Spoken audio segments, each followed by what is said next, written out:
नमस्कार, मैं हूं आपके साथ यश शुक्ला और आप देख रहे हैं कि न्यूज़ की खास पेशकश जिसमें बात करेंगे अभद्र इबारत रैगिंग की शरारत।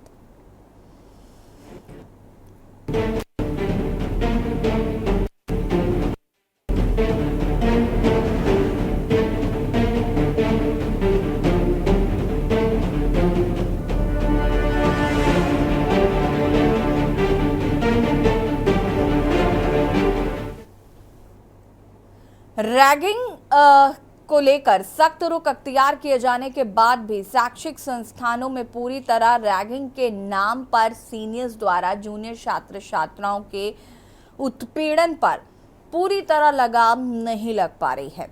मामला सुर्खियों में आने के बाद कार्रवाई कर फिर कुछ दिनों बाद संस्थानों के जिम्मेदार मामले में एचबीटीयू छात्रावास में 16 अक्टूबर को छात्र गुटों में हुए झगड़े का मामला फिर सामने आया।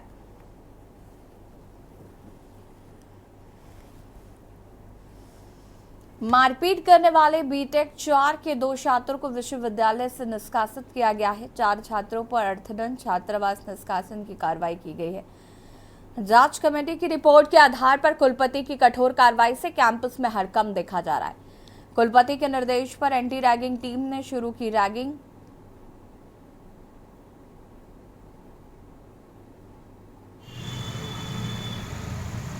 थाना नवाबगंज के एचबीटी यूनिवर्सिटी कैंपस के अंदर का है, जहां कल शाम बर्थडे पार्टी में सीनियर और जूनियर छात्र जो बीटेक के छात्र थे उनके बीच में कासून हुई है, झगड़ा हुआ, जिसमें 3 छात्र चोटिल हुए, जिनका तत्काल पुलिस के द्वारा मेडिकल कराया गया और उनकी तहरीर पर पुलिस के द्वारा मुकदमा पंजीकृत किया गया।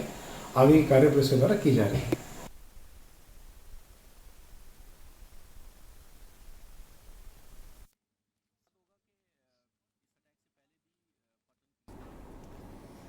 और अब खबर फतेहपुर से, जहां पर शहीद जोधा सिंह अटैया मेडिकल कॉलेज में रैगिंग का मामला सामने आया, जहां पर फर्स्ट ईयर के छात्र की सेकेंड ईयर के छात्रों ने रैगिंग की है, मारपीट का भी आरोप लगाया है। वहीं पीड़ित छात्र जिला अस्पताल पहुंचा, जहां बताया जा रहा है कि देर रात 12 बजे के आसपास लाइब्रेरी में पढ़ रहे फर्स्ट ईयर छात्र के पास सीनियर छात्र पहुंचे थे और मामले की जांच पड़ताल में मेडिकल कॉलेज प्रशासन जुटा हुआ।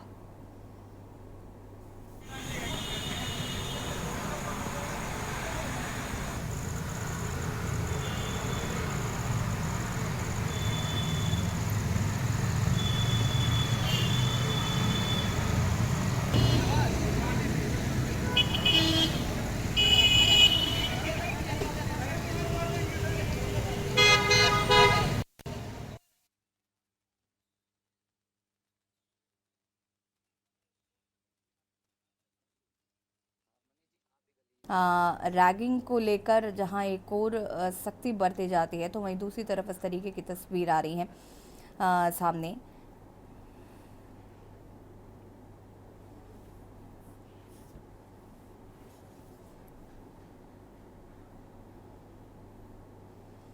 कृष्ण कुमार सिंह चकित समाज सेवी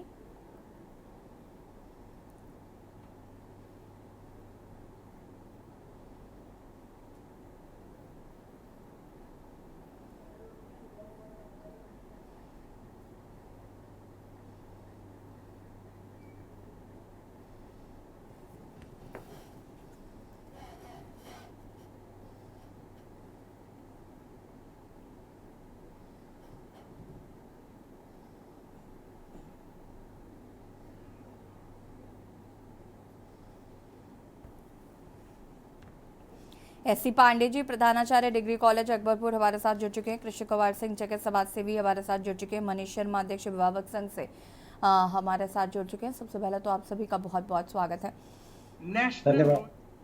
शुरुआत एससी पांडे जी आपसे करना चाहूंगी मैं। जब एक और रैगिंग बंद है और इसको लेकर पूरी तरीके से प्रतिबंध लगा हुआ है, कड़ी कार्रवाई का प्रावधान है, उसके बावजूद भी रैगिंग की इस तरीके की घटनाएं सामने आ रही हैं। 23 तारीख को उद्घाटन हुआ था माननीय खेल। हाँ, वानी जी अपनी बात को पूरा करें प्लीज।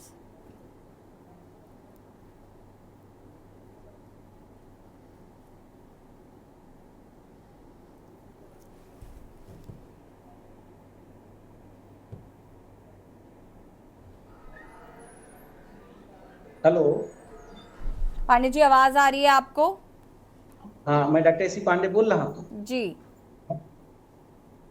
इसमें रैगिंग के बारे में जो अवधारणा है, जैसे हमारे यहाँ में हॉस्टल है, बच्चे हैं, हम्म। तो ये समस्याएं आती हैं। और रैगिंग का कानून और सख्त बनाना ही केवल समाधान नहीं होगा जब तक हम विद्यार्थियों के अंदर ये चीज सिखाएंगे नहीं कि भाई छोटों के साथ कैसा व्यवहार करना है, आपके संस्कार कैसे होने चाहिए, या ऐसा व्यवहार करना है जैसा आप चाहते हो अपने सीनियर से। जब तक इन चीजों को हम सिखाएंगे नहीं, पेरेंटिंग या सीनियर होने का उनके भाव नहीं पैदा करेंगे, तब तक हम कानून चाहे जितना बनाते रहेंगे, वो समस्याएं हमें आती ही रहेंगी।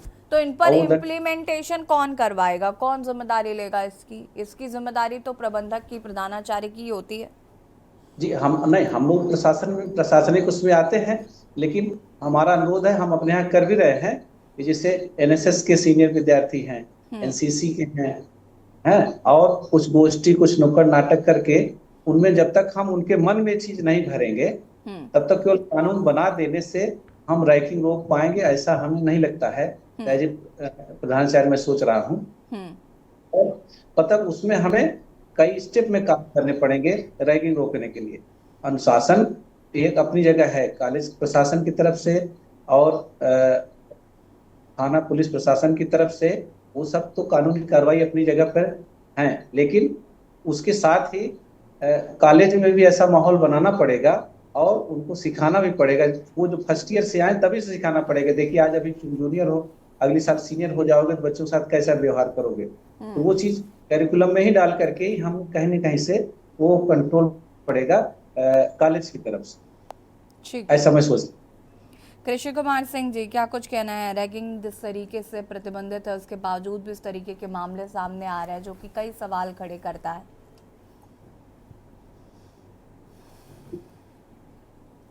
प्रत्येक संविधान प्रेमी को नमस्कार। क्या मेरी आवाज आ रही है? हाँ जी। मैं दोहरा रहा हूँ, प्रत्येक संविधान प्रेमी को मेरा नमस्कार।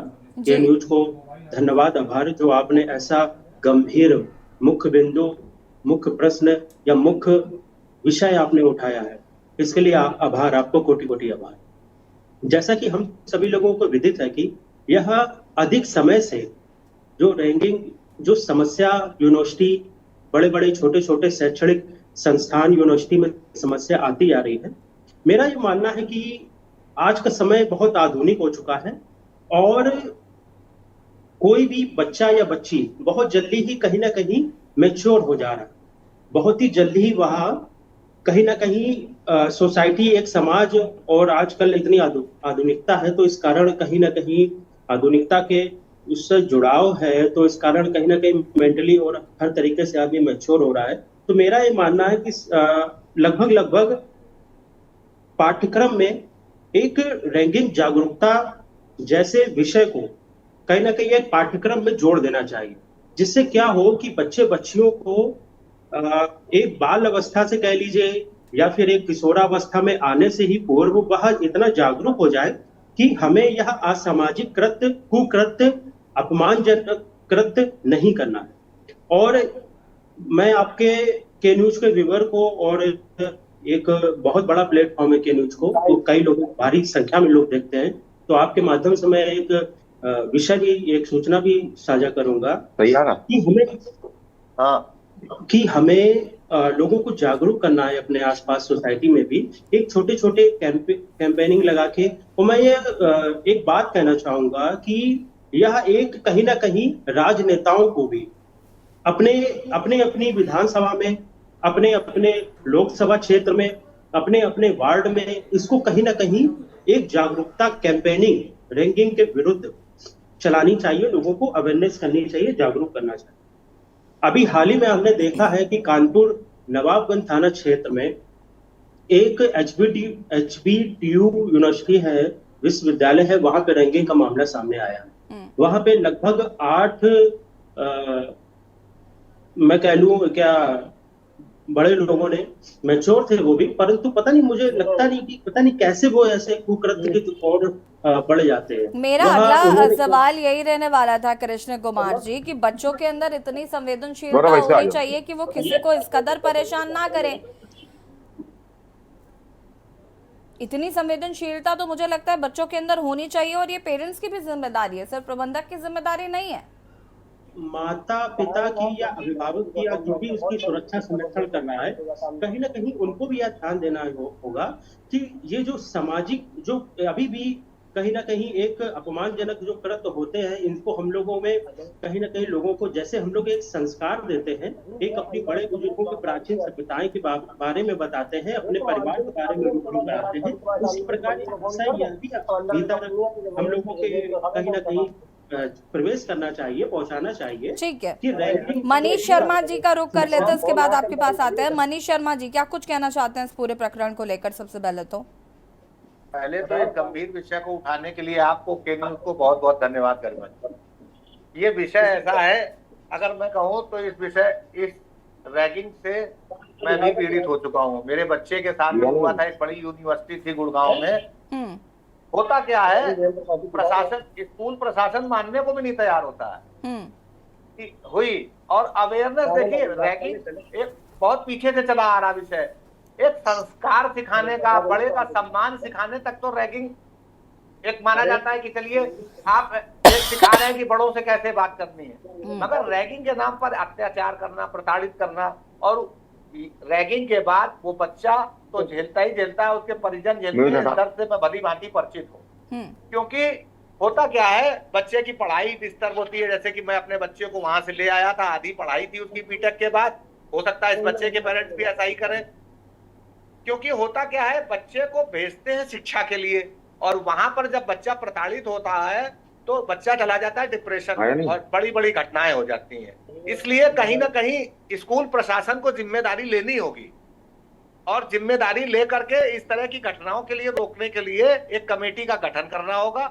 जिसकी बाकायदा मॉनिटरिंग की जाए, तभी ये सब घटनाएं रुक सकती हैं। और बड़ों को भी इस बात के लिए अवेयर करना होगा कि आप संस्कार के नाम पर तो बच्चों की आकर के इंटरव्यू लें, क्लास लें, पूछें, उनसे जानकारी लें, भाई जैसा कि होता है फ्रेशर के साथ, मगर अत्याचार नहीं होना चाहिए। प्रताड़ित बच्चों को मानसिक रूप से या शारीरिक रूप से ऐसा नहीं किया जाना चाहिए, क्योंकि मैंने कहा ना, मैं अपने बच्चे को झेल चुका हूं, उसकी पढ़ाई भी डिस्टर्ब हुई, बच्चा डिप्रेशन में गया, 2 साल हम लोग किस परिस्थिति में रहे वो मैं ही जानता हूं। तो इस विषय को मैं तो कहूंगा एक श्रृंखला चलनी चाहिए, और स्कूल के प्रशासन की जवाबदेही भी तय होनी चाहिए, जैसा कि राजनेताओं को भी इसके लिए कानून बनाना चाहिए। कानून बना हुआ है, मगर उसका अनुपालन नहीं हो पा रहा है। अनुपालन इसलिए नहीं हो पा रहा कि स्कूल प्रशासन मानने को तैयार नहीं होता। मगर जब बच्चे मुंह खोलते हैं तो हमारे साथ बने रहिएगा, चर्चा को आगे बढ़ाएंगे। और बात कर रहे हैं रैगिंग जिस तरीके से लगातार बढ़ती जा रही है, इसको लेकर एक कानून भी बनाया गया है, लेकिन जिम्मेदारी किसकी है जो इस तरीके की रैगिंग को रोक सके। लेकिन छोटे से ब्रेक के लिए जो हाजिर होते हैं। ब्रेक के बाद एक बार फिर से आप सभी का स्वागत है, और बात कर रहे हैं रैगिंग की, जहां पर हमारे संवाददाता कौशब मिश्रा भी जुड़ चुके हैं कानपुर से। कौशब, क्या कुछ पूरा मामला है? सबसे पहले तो कानपुर के नवाबगंज थाना क्षेत्र के एचबीटीयू का ये पूरा मामला है, जहां पर बीती 16 अक्टूबर की रात कुछ सीनियर छात्रों ने जूनियर छात्रों के साथ रैगिंग की थी। उनको बर्थडे पार्टी में बहाने से बुलाया गया था, जिसके बाद उनके साथ रैगिंग की घटना को अंजाम दिया गया था। इसके साथ ही वहां पर जूनियर छात्रों के साथ मारपीट भी की गई थी। जूनियर छात्रों की तहरीर पर नवाबगंज थाने में मुकदमा दर्ज हुआ, और इसके बाद एक जांच कमेटी भी एचबीटीयू प्रशासन ने बनाई। उसके बाद में जब रिपोर्ट सौंपी गई तो 2 सीनियर छात्रों को निष्कासित किया गया है एकेडमी से। इसके साथ ही अन्य जो छात्र इसमें पाए गए हैं दोषी, उन पर जुर्माना लगाया गया है और छात्रावास निलंबन की कार्रवाई की गई। आपको बता दें कि बाकायदा सभी बड़े संस्थानों में एंटी रैगिंग सेल होती है। उसके बाद भी अगर इस तरीके की घटनाएं सामने आती है तो कहीं ना कहीं उस एंटी रैगिंग सेल की और कॉलेज प्रशासनिक कार्यशैली पर सवाल खड़ा होता है। आपको एक चीज और भी बता दूं कि जब रैगिंग का मामला सामने आता है तो जो स्कूल प्रबंधन और कॉलेज प्रबंधन होता है वो पल्ला झाड़ता है, और जो इसमें दोषी होते हैं उस पर कार्रवाई भी देर से की जाती है और पीड़ितों को दबाने की कोशिश की जाती है। जी बिल्कुल। अगर हम बात करें परिजनों का क्या कुछ कहना है इस पूरे प्रकरण पर? जी आपको बता दूं कि अभी जिस तरीके से इसमें 2 सीनियर छात्रों पर कार्रवाई की गई है, उनको एकेडमी से निष्कासित किया गया है और अन्य छात्रों पर जुर्माना लगाने के साथ ही उनको हॉस्टल से भी निष्कासित किया गया है, तो कहीं ना कहीं जो पीड़ित परिजन है वो कार्रवाई से संतुष्ट दिख रहे हैं। लेकिन एसबीटीयू जैसे कैंपस से अगर रैगिंग की घटनाएं सामने आती हैं तो कहीं ना कहीं सवालिया निशान भी खड़ा होता है, क्योंकि एसबीटीयू एक बहुत ही प्रतिष्ठित कैंपस है और तमाम जो इस तरीके के बड़े संस्थान है वहाँ बाकायदे एंटी रैगिंग सेल बनी होती है। आपको एक चीज और भी बता दूं कि जब छात्र प्रवेश लेता है तो वहां पर कहीं ना कहीं जागरूक करने की भी जरूरत होती है, क्योंकि छात्र कहीं ना कहीं डरा हुआ होता है क्योंकि उसका नए संस्थान में प्रवेश होता है। जी ठीक है।